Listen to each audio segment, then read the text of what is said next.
Muy bien, hermanos, pues hoy no me correspondía a mí predicar, le tocaba a nuestro querido hermano Fernando Plou, pero la amenaza del COVID de comienzo de semana le hizo avisarme: mira, Walter, esto pinta mal.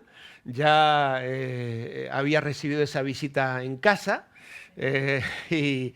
pero al final está con nosotros. El COVID no puede con él todavía, ¿eh? Así que gracias a Dios ya lo han superado. Él está también bastante mejor, pero también ya muy liado, con mucho trabajo, y entonces decidimos seguir adelante con el plan inicial. Así que esta mañana me toca a mí dar la introducción a la epístola a Filipenses. Pásame la guía devocional, que me lo olvidé. Esta semana comenzamos, gracias, con el libro de Filipenses, una hermosa epístola del apóstol Pablo, y tenemos esta guía devocional que nuestro hermano Fernando Plou ha preparado. Tenemos algunos ejemplares que siempre adquirimos en grupo para la iglesia, y aquellos que lo quieran llevar para ir cubriendo el devocional de cada día, que comparto a través de YouTube también de lunes a viernes.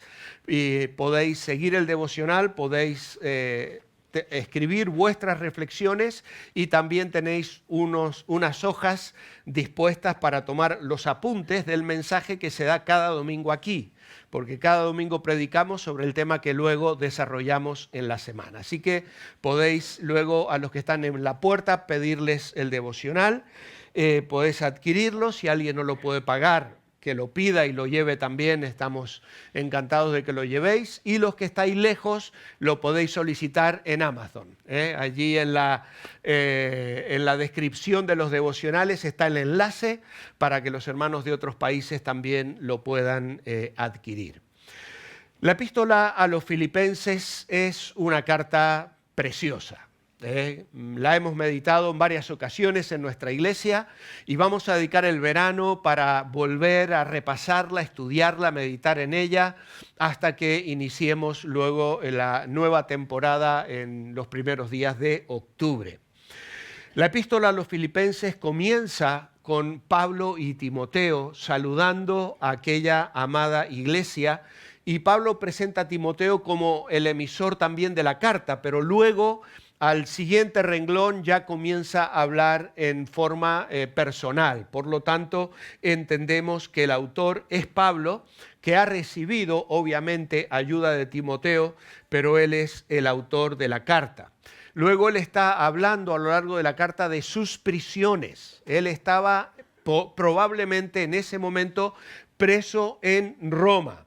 Hay algunas citas que él hace en la carta, como por ejemplo habla del pretorio, habla también de los que están en la casa de César, que mandan saludos a los filipenses, porque sabéis que Pablo estuvo en distintas prisiones a lo largo de su vida. Fue encarcelado en Jerusalén, luego estuvo en Cesarea, probablemente también cuando estuvo en Éfeso pasó un tiempo en prisión, y hay quienes piensan que a lo mejor podría haber escrito desde allí. Pero nuestra convicción es que lo hace desde Roma. Incluso él está esperando ya una resolución de su situación, y entonces está pensando y anticipando una visita que espera hacer pronto, una vez que él sea liberado. La ciudad de Filipos era una ciudad que estaba en el continente europeo, en la zona de la Grecia de hoy, y era un enclave sumamente importante del Imperio Romano. Había pasado a ser una ciudad con plenos derechos en el año 31 antes de Cristo, o sea, unos 100 años antes de que Pablo escribiese esta carta. Epafrodito, que era miembro de la iglesia de Filipos, viene, probablemente decimos, hasta Roma, trayendo una ofrenda de esta iglesia que había tenido comunión con el apóstol Pablo en la parte práctica. Ellos tenían un amor muy genuino por el apóstol y le apoyaban económicamente, Y este hombre que trae la ofrenda y que viene a ayudar a Pablo en la situación en la que se encuentra, enferma gravemente y esto llega a oídos de los filipenses. Por eso Pablo escribe esta carta debido a que este hombre estuvo a punto de morir. Y entonces ellos estaban también preocupados por el estado en el que Epafrodito, el enviado, diríamos, le enviamos para que ayude a Pablo y se enferma y se transforma quizá en una carga para Pablo en lugar de una ayuda. Probablemente ellos estaban preocupados no solo por eso, sino realmente por la salud de este hombre. Así que Pablo escribe allí entre el año 61, finales del 61, comienzos del 62. Los objetivos entonces de la carta fundamentalmente son 5. Escribe para agradecer la ofrenda, escribe para dejarlos tranquilos en cuanto a Epafrodito que había enfermado. También les quiere informar de la situación, las cosas que él está viviendo al estar allí encarcelado, porque no cabe duda de que los filipenses se estarían preocupando por esta situación. Había alrededor de Pablo quienes le criticaban y quienes usaban sus prisiones para quitarle autoridad y decir, mira, Dios ha permitido que esté en la cárcel, está frenando su obra, está parando su ministerio. Así que esto es sin duda una señal de que este hombre no tiene el respaldo de Dios. Entonces Pablo les escribe a los filipenses para aclarar de la situación que vive y cómo Dios está utilizando esa situación para beneficiar a la obra, para el avance incluso del Evangelio de una forma extraordinaria. También les escribe para advertirles acerca de la unidad.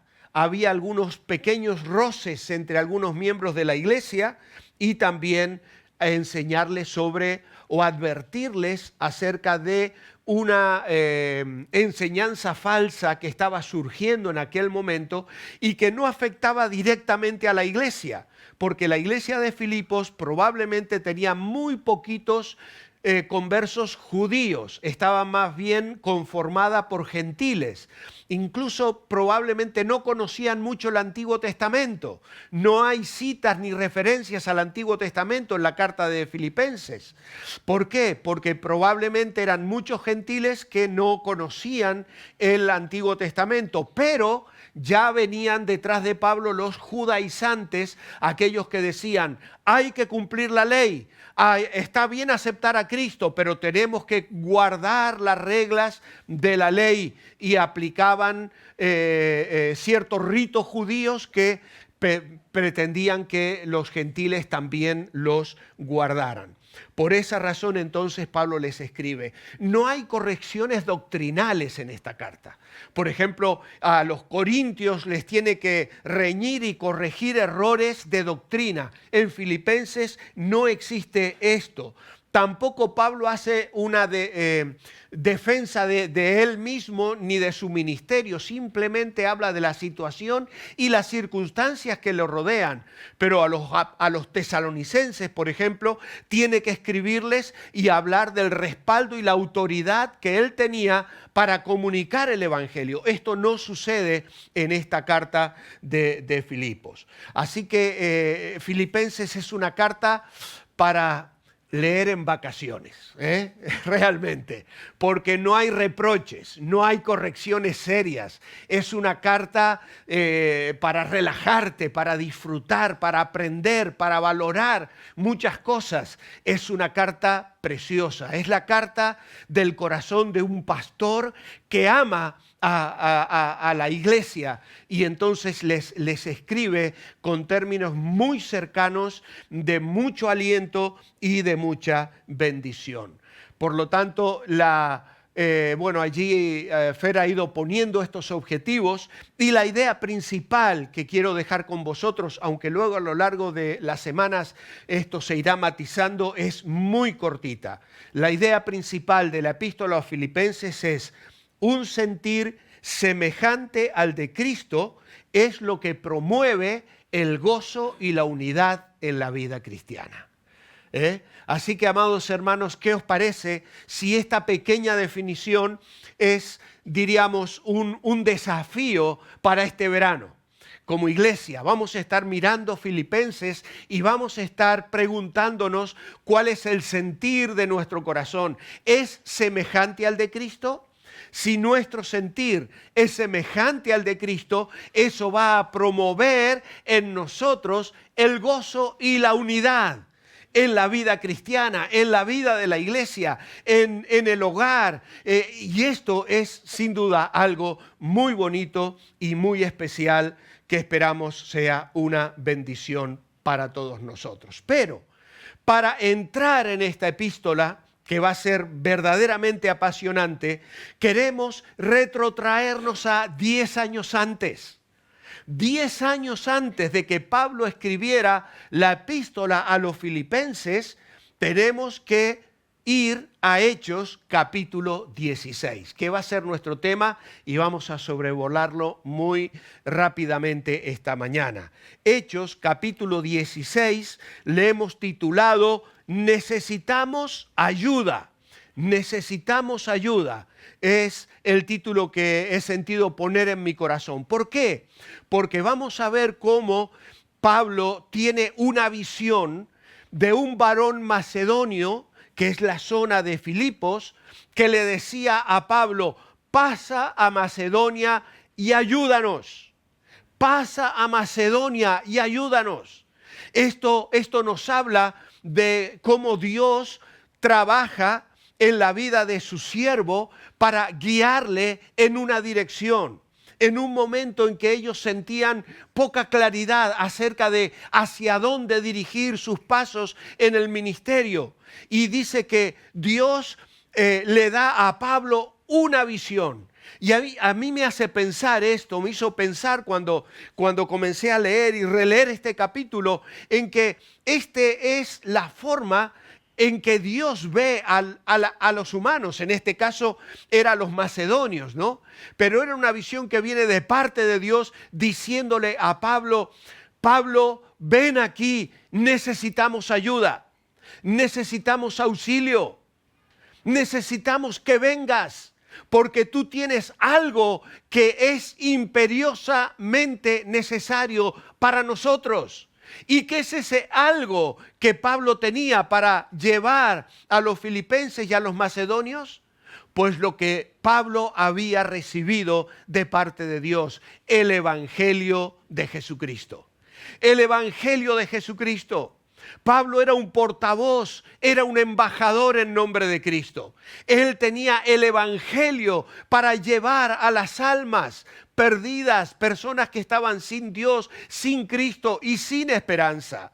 Así como el Señor Jesucristo veía las multitudes allí en los terrenos y en las planicies de Galilea, y dice que las veía como ovejas sin pastor, desamparadas y dispersas. Dios sigue contemplando a los seres humanos y los ve así, desorientados, perdidos, en peligro de muerte, acechados por el león que es Satanás, tal cual la Biblia los describe, que es un ladrón que quiere hurtar, matar y destruir.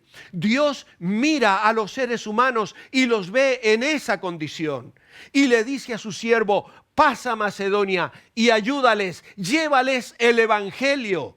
Cuando tú vas a la epístola a los filipenses, creo que en el capítulo 1, si mal no recuerdo, 7 veces Pablo habla del Evangelio.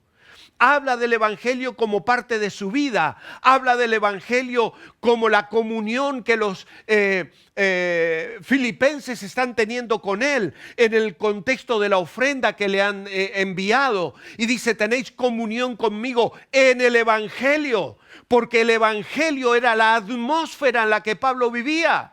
Él vivía y entendía que la vida del ser humano cobra sentido, tiene objetivo, tiene propósito, tiene razón de ser cuando se vive en el Evangelio.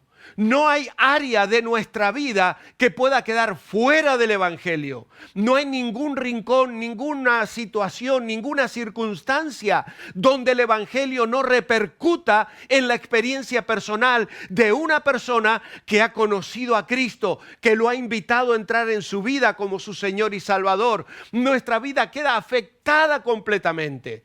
No hay áreas en las que podemos decir, no, Señor, este rinconcito, el Evangelio no lo va a permear. No, el Evangelio llena la vida de aquel que cree, de aquel que conoce, de aquel que se deja envolver por el amor de Dios, del cual nada ni nadie nos puede separar jamás. Y eso, amados hermanos, es fruto del Evangelio de Jesucristo. ¡Qué privilegio tenemos! ¡Qué bendición tenemos de ser portadores y embajadores y testigos de lo que hace el Evangelio! Lo que estamos escuchando esta mañana de Yolanda es el Evangelio en la práctica, amados hermanos. La paz de Dios en circunstancias difíciles. El sentir que la muerte está golpeando a la puerta, pero estar tranquilo y descansando y hablando con su esposo y decirle, quiero que se cante esta canción y aquella otra y que predique tal hermano. ¿Por qué? ¿Por qué? Porque se vive en el Evangelio. Es lo que el Evangelio comunica. Es lo que el Evangelio trae a la vida de la persona que cree. Y Pablo era un embajador. Un embajador. Y entonces él entendía y entendemos nosotros también que el Evangelio es la respuesta divina a la necesidad humana. Es la respuesta divina a la necesidad humana. Y es nuestro desafío. Dios quiere entregar el Evangelio a la humanidad. Pasa a Macedonia y ayúdanos. Necesitamos ayuda. Necesitamos ayuda.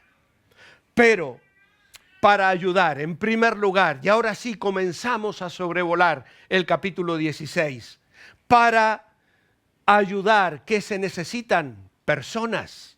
Dice el capítulo 16, después Pablo llegó a Derbe y a Listra, y he aquí había allí cierto discípulo llamado Timoteo, hijo de una mujer judía, creyente, pero de padre griego, y daban buen testimonio de él los hermanos que estaban en Listra y en Iconio. Quiso Pablo que éste fuese con él, y tomándole le circuncidó por causa de los judíos que había en aquellos lugares, porque todos sabían que su padre era griego. Y al pasar por las ciudades les entregaban las ordenanzas que habían acordado los apóstoles y los ancianos que estaban en Jerusalén para que las guardasen.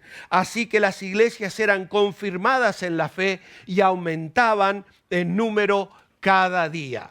Aquí tenemos a Pablo después del concilio de Jerusalén. Ha acabado el primer viaje misionero donde él pasó por muchos lugares de Asia sembrando el evangelio, levantando iglesias, y comenzaron a surgir estos problemas de los judíos que querían que el cristianismo quedara enraizado en el judaísmo.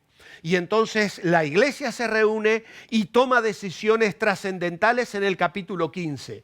Y luego Pablo y Silas son encomendados o como responsables de ir por las iglesias llevando las conclusiones de ese concilio donde se decía que no había necesidad de someterse a los ritos judíos, que podíamos vivir el evangelio que nos liberaba de esas cosas para poder vivir para Cristo.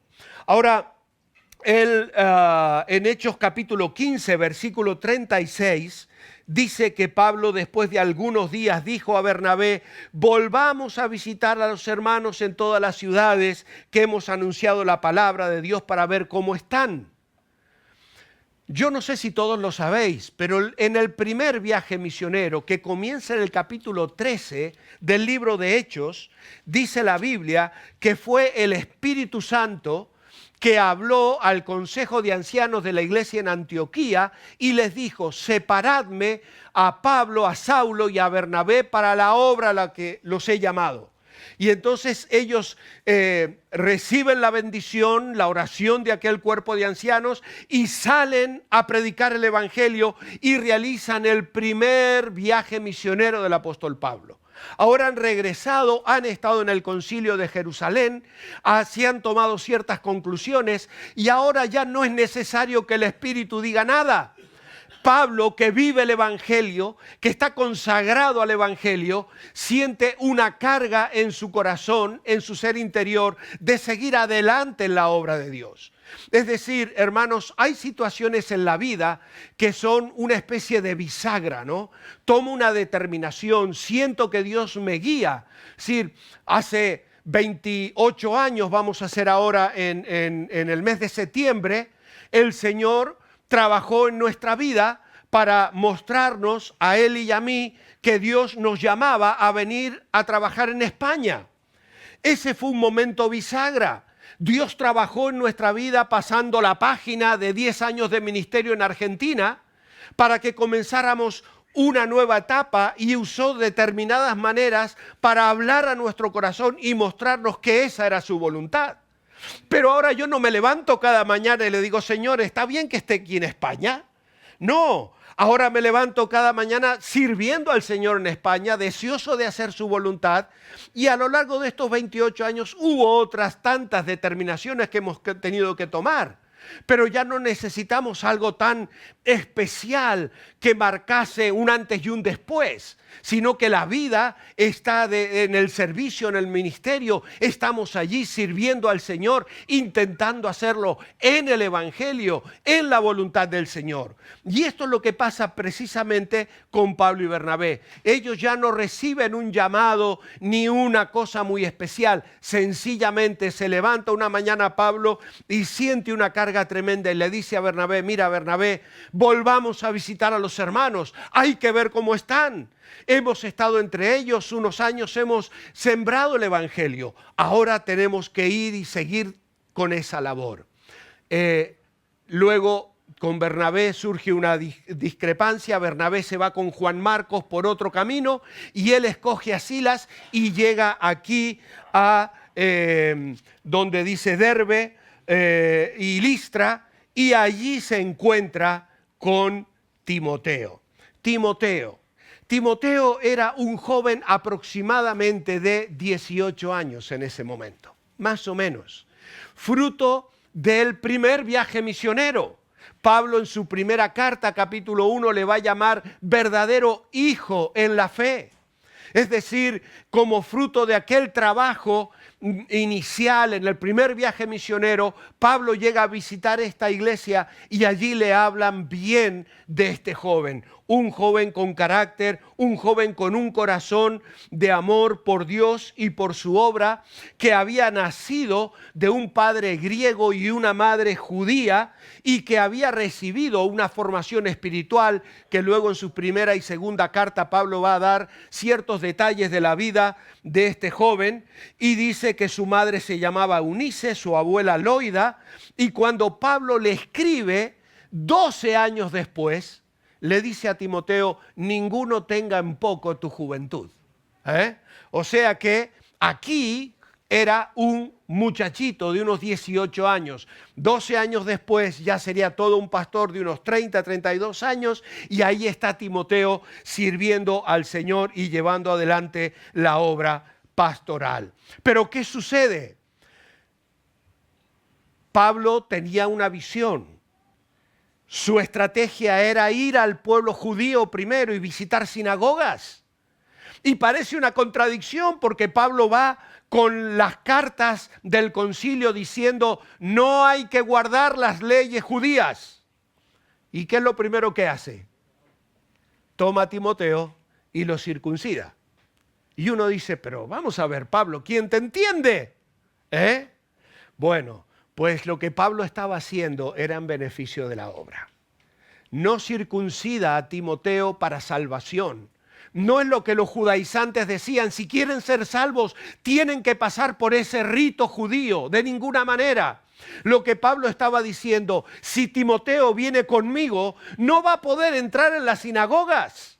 no va a poder acompañarme a testificar a los sitios a donde yo voy al encuentro primeramente de los que eran del pueblo de Israel, esparcidos por el Imperio Romano.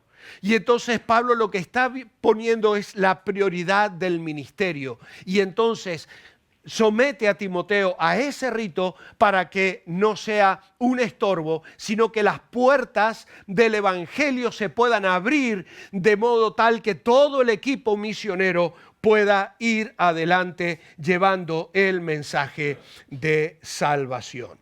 Luego encontramos que para ayudar, en segundo lugar, se necesita dirección. Para ayudar se necesita dirección. Y dice aquí el capítulo 16, versículos 6 al 10, que iban atravesando Frigia, la provincia de Galacia, y les fue prohibido por el Espíritu Santo hablar la palabra en Asia, ¿no? Qué raro. Primer viaje habían predicado en toda esa zona y cuando llegaron a Misia intentaron ir a Bitinia, pero el Espíritu no se lo permitió.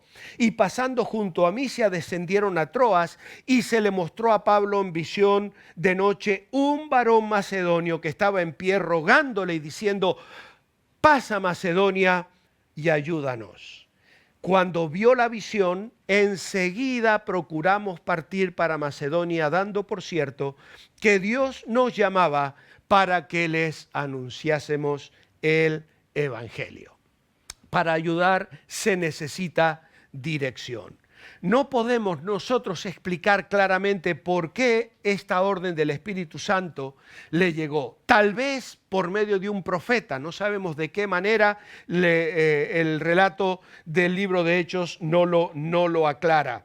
Pero lo cierto es que el Señor quería usarles en una nueva obra. La de predicar el Evangelio en la colonia romana de Filipos. La retirada de los ministros de Dios de una parte a otra se ha de hacer siempre bajo la dirección de Dios.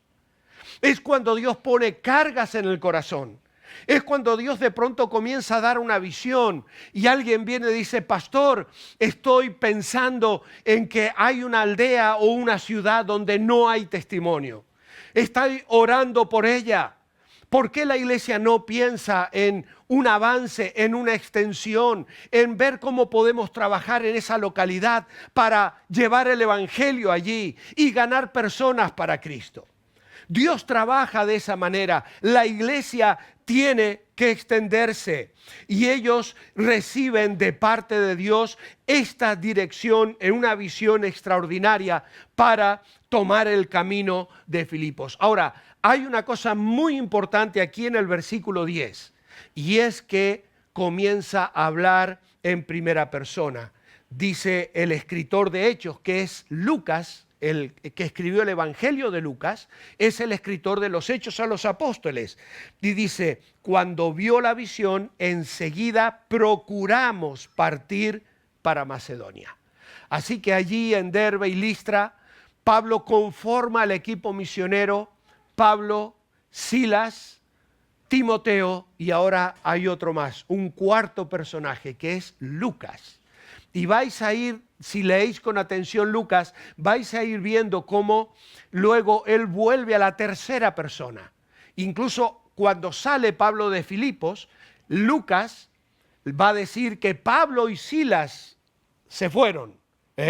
Y la mayoría de los entendidos piensan que Lucas se quedaría allí en Filipos, un lugar donde él había probablemente estudiado medicina y donde tenía quizá parte de su familia, no lo sabemos exactamente, son muchas las posibilidades, pero él finalmente, hay momentos en los que está con Pablo, otros momentos que no está con Pablo, pero él se queda para afirmar la obra que habrá de comenzar allí en Filipos. Así que esto es muy interesante. En tercer lugar, para ayudar se necesita decisión. Para ayudar se necesita decisión. Y nos relata el versículo 11 al 15 que parten de Troas, van a Samotracia y llegan a Neápolis y de allí a Filipos, que es la primera ciudad de la provincia de Macedonia y una colonia. Y estuvimos en aquella ciudad algunos días. Y un día de reposo salimos fuera de la puerta junto al río, donde solía hacerse la oración, y sentándonos, hablamos a las mujeres que se habían reunido. Entonces una mujer llamada Lidia, vendedora de púrpura de la ciudad de Tiatira, que adoraba a Dios, estaba oyendo, y el Señor abrió el corazón de ella para que estuviese atenta a lo que Pablo decía. Y cuando fue bautizada y su familia, nos rogó diciendo: si habéis juzgado que yo sea fiel al Señor, entrad en mi casa y posad. Y nos obligó a quedarnos. Para ayudar se necesita decisión. Es cierto que hubo un momento importante en la vida de Pablo y del equipo misionero. El primer llamado para salir a la obra misionera. Es cierto que luego él sintió en su corazón la carga para regresar y emprender el viaje otra vez, que luego el Señor había de orientar en una dirección en la que él no pensaba ir. Pero Dios tenía otros planes. Filipos está ubicada aquí en Europa. Y aquí vamos a ver la entrada del Evangelio en Europa. La primera persona que se convierte, que nosotros sepamos y tengamos información en Europa, es esta mujer. No sabemos qué pudo haber pasado con otros apóstoles o si el Evangelio había llegado a Roma, etcétera. Pero aquí sabemos de esta mujer que responde al Evangelio de una manera especial. Pero ¿como fruto de qué? ¿De grandes campañas evangelísticas?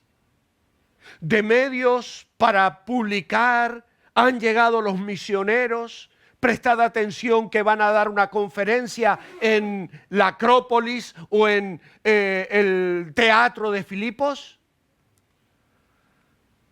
El Evangelio comienza con estos hombres llegando a la orilla de un río y juntándose a un grupito de mujeres que se reunían allí para orar.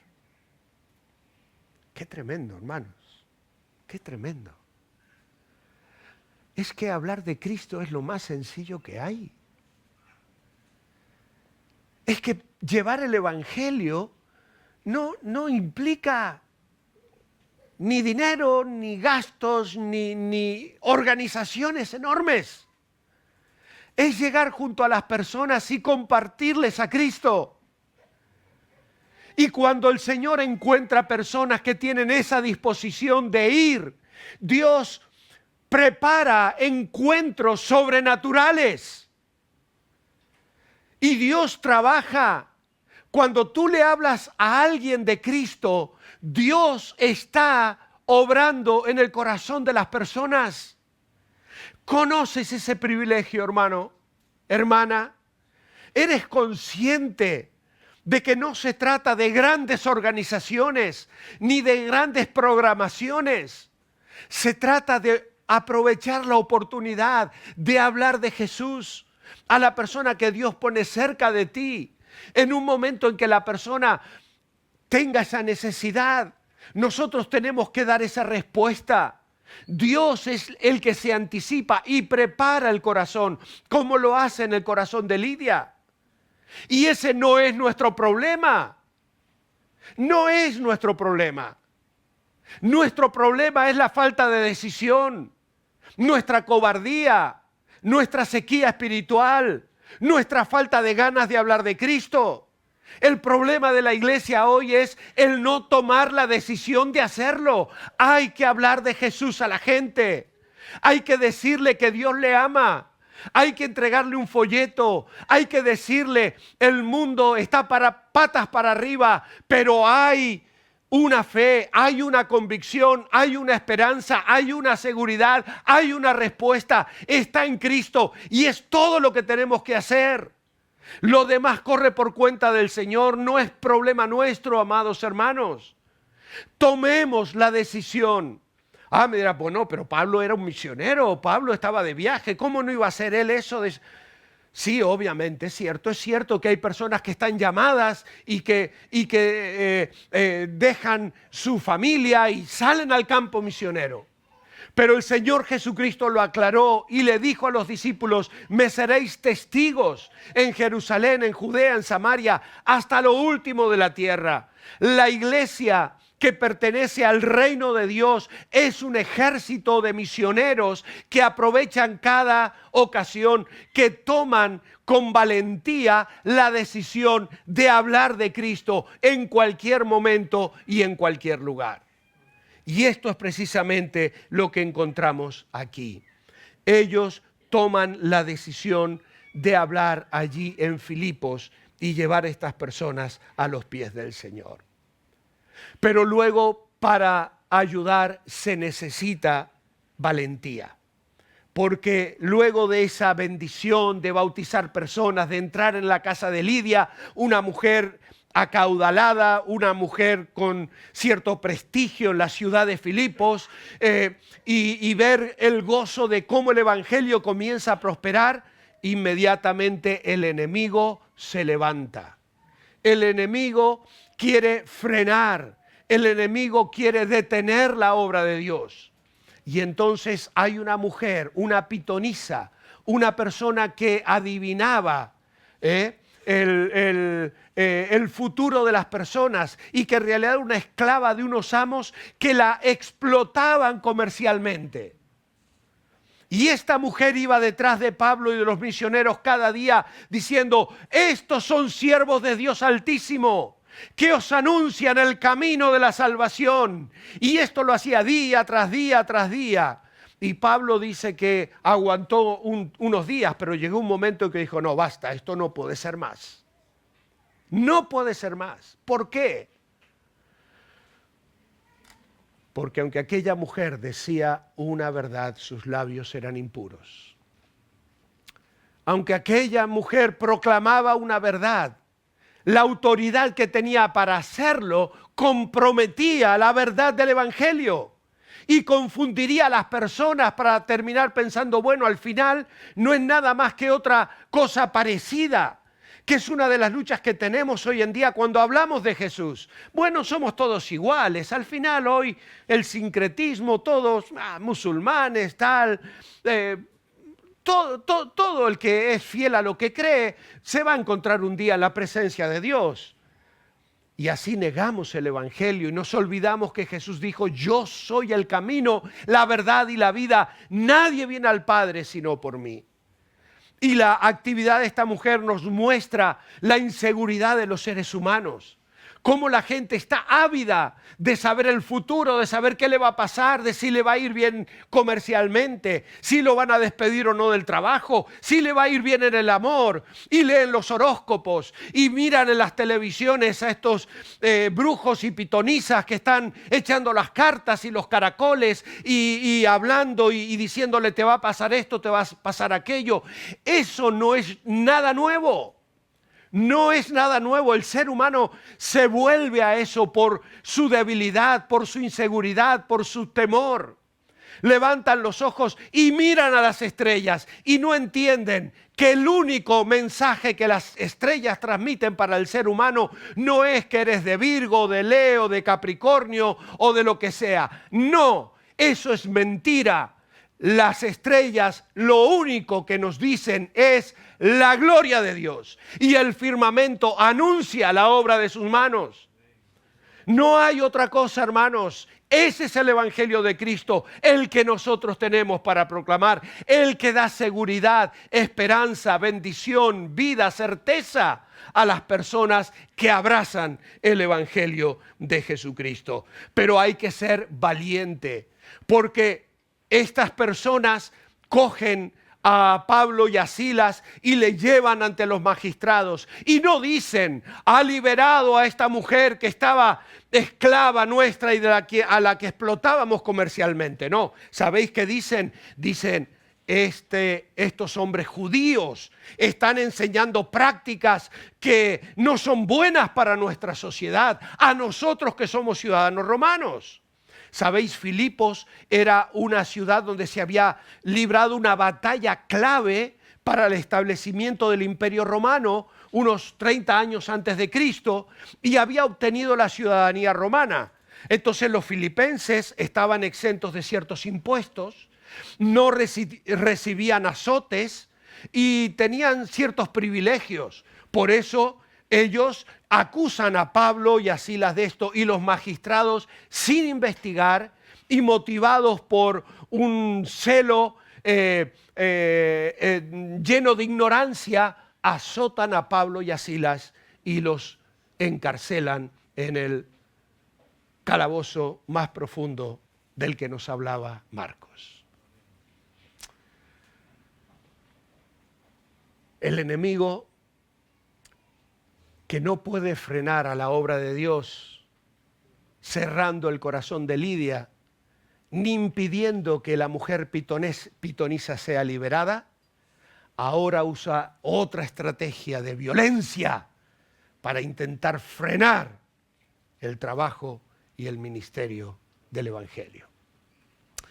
Pero, y ya acabando, para ayudar se necesita alabanza y oración. Alabanza y oración. Dice el versículo 25,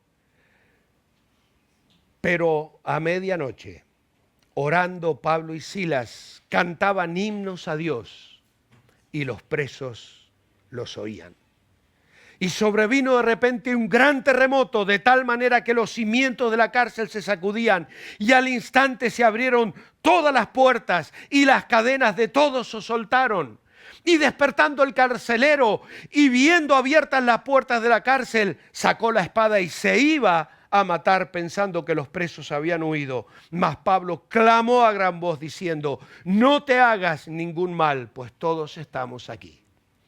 Y aquel hombre pide una luz, entra hacia el calabozo, cae de rodillas y dice: señores, ¿qué debo hacer para ser salvo?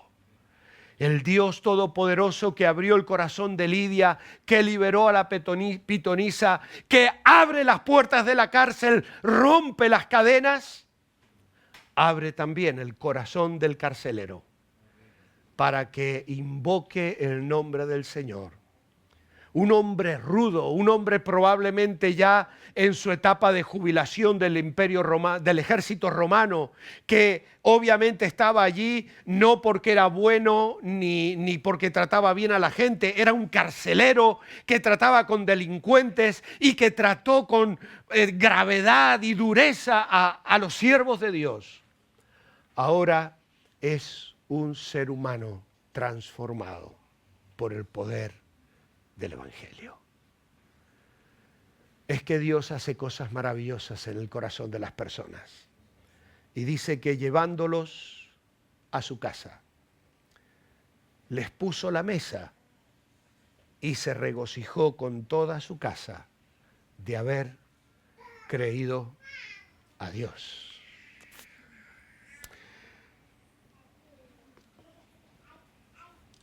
Era el año 1986 y nos reunimos en Argentina con mi familia para celebrar los 80 años de mi padre. Hicimos un retiro de fin de semana, todos los hijos, yernos, nueras y nietos y algún familiar más presente, unas 70 personas. Estábamos reunidos allí celebrando la vida de un hombre que vivió el Evangelio, que vivió el Evangelio. Y cuando aquella mañana salíamos para el retiro, llegó un telegrama de un tío mío por parte de mi madre, que falleció precisamente los primeros meses o el último mes del año pasado. El último que quedaba de ellos, de esa generación. Y llegó un telegrama de mi tío Pipo con este versículo. Y llevándolos a su casa, les puso la mesa. Y se regocijó con toda su casa de haber creído a Dios.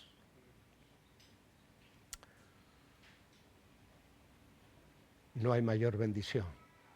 Amados hermanos, no hay mayor bendición. Dios puede hacerlo en tu vida. Dios puede hacerlo en tu hogar. Cree a Cristo. Cree en Cristo. Cree a Cristo. Acepta el Evangelio. Abre tu corazón y lo podrás ver en tu vida personal.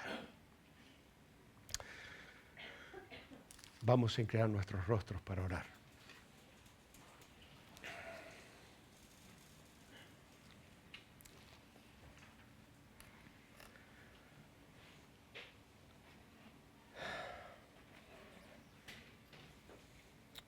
Padre, en esta mañana queremos darte gracias por el Evangelio. Gracias, Señor, por la bendición de haberte conocido, de haberlo abrazado en nuestras vidas.